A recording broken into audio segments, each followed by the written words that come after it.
నవరాత్రుల్లో 3వ రోజు అవతారం అన్నపూర్ణాదేవి. ఈ అన్నపూర్ణాదేవి అందరికీ ఆహారాన్ని అందించే దేవతగా కొలుస్తారు. కాశీలో అన్నపూర్ణాదేవి ఆలయం ఉంది. అన్నం సాక్షాత్తు అన్నపూర్ణాదేవి కటాక్షం అని చెప్తారు. దీనికి సంబంధించిన ఒక పురాణ గాథను తెలుసుకుందాం. పురాణాల ప్రకారం శివుడు పార్వతికి మధ్య ఆహారం గురించి వచ్చిన వివాదం వల్ల పార్వతీదేవి మాయమైపోయింది. అప్పుడు విశ్వంలో ఉన్న ఆహారం మొత్తం మాయమైపోయింది.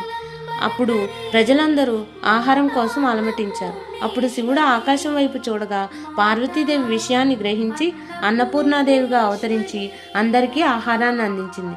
అందరితో పాటు శివుడికి కూడా ఆహారాన్ని అందిస్తుంది. అప్పుడు శివుడు అన్నపూర్ణాదేవి యొక్క ప్రాముఖ్యతను గుర్తించి ఆమె చేతి నుంచి భిక్షను స్వీకరిస్తాడు. అన్నపూర్ణాదేవి ఒక చేతిలో బంగారు పాత్ర, ఇంకొక చేతిలో గరిటతో ఉంటుంది. ఈ పాత్ర అక్షయ పాత్ర అని చెప్తారు. అన్నపూర్ణాదేవిని స్తుతించి వంట చేస్తే ఆ వంట ఔషధం అవుతుందని చెబుతారు.